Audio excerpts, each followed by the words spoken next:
আজকে আমরা চলে এসেছি হুমায়ুন আহমেদের সমাধি নহসপল্লীতে।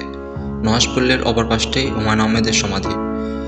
সমাধির কী অবস্থা, কেমন আছে, কেমন দেখতে সেটা দেখাবো, আর হুমায়ুন আহমেদের কিছু বর্ণনা দেওয়ার চেষ্টা করব।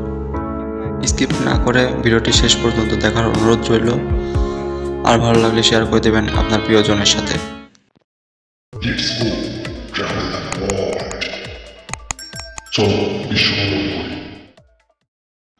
আসসালামু আলাইকুম। সৃষ্টিকর্তার কৃপায় আশা করি সবাই ভালো আছেন। আরেকটি নতুন ভিডিওতে আপনাদেরকে স্বাগত। আজকে আমরা এসেছি নহসপল্লীতে। নহসপল্লীর পাশেই আমরা হুমায়ুন আহমেদের সমাধিতে যাব। এই গরুগুলো আমাদেরকে চিনিয়ে নিয়ে যাবে। একজনকে জিজ্ঞাসা করলাম, তার গরু এদিকে যাচ্ছে, আমাদেরকে বললো যে গরু পিছ চলে যান, পেয়ে যাবেন। তো আমরা সেই চিন্তায় আগে যাচ্ছি। এখানে আশেপাশে খুব ঘন জঙ্গল, আসলে অবশ্যই সাবধানে আসবেন, এখানে সাপ পোকার অনেক ভয় আছে। আমার এই সামান্য মেধায় হুমায়ুন আহমেদের বর্ণনা দিয়ে শেষ হবে না।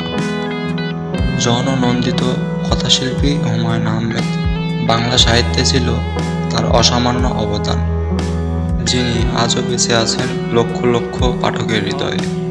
সেই জীবনে ধর্মচিন্তায় ব্যাপকভাবে প্রভাবিত হয়েছিলেন হুমায়ুন আহমেদ। তার লেখা বাংলার শেষ গদ্যটি ছিল নবীজি। গদ্যটি অসম্পূর্ণ রেখেই চলে গেলেন সবার প্রিয় হুমায়ুন আহমেদ। নবীজি গদ্যটি লেখার পেছনে মূল ঘটনাটি ছিল তার পিতৃতুল্য মাওলানা মহিউদ্দিন খানের অনুরোধ। তার অনুরোধ ছিল নবী করিম সাল্লাল্লাহু আলাইহি সাল্লামের জীবনী লিখবেন হুমায়ুন আহমেদ। সেই অনুরোধ রাখতে ওয়াদাও করেছিলেন হুমায়ুন আহমেদ। প্রিয় দর্শক, এটা হচ্ছে সমাধির প্রবেশ গেট। এই গেট দিয়ে আমরা ভিতরের দিকে যাব। হুমায়ুন আহমেদ 1948 সালের 13 নভেম্বর নেত্রকোনা জেলায় জন্মগ্রহণ করেন। নেত্রকোনা জেলা তার গ্রামের বাড়ি ছিল। 2012 সালের 19 জুলাই তিনি মৃত্যুবরণ করে পরপারে পাড়ি জমান।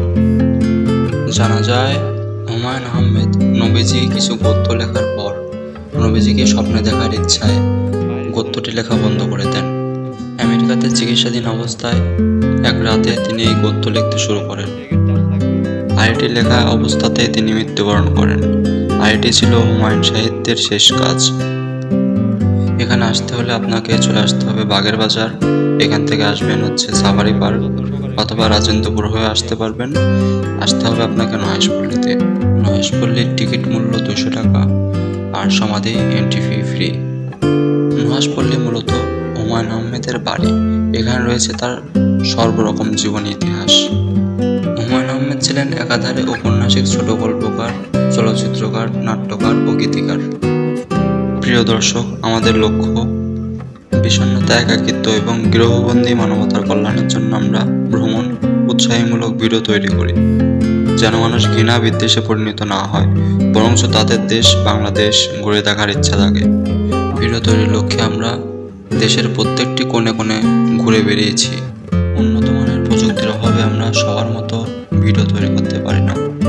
আপনি যদি আমার এই চ্যানেলটিতে নতুন হয়ে থাকেন তাহলে অবশ্যই সাবস্ক্রাইব করে দিবেন, আর কমেন্ট করে জানাবেন কোথা থেকে দেখছেন আমাদের এই ভিডিও। পরবর্তী ভিডিও কোথায় দেখতে চান তাও জানাবেন। দোয়া করি সবাই ভালো থাকবেন, সুস্থ থাকবেন, ভালো কাজ করুন, সত্যের পক্ষে থাকুন। আমাদের ফিরে যেতে হবে রবের দিকে। আল্লাহ হাফিজ।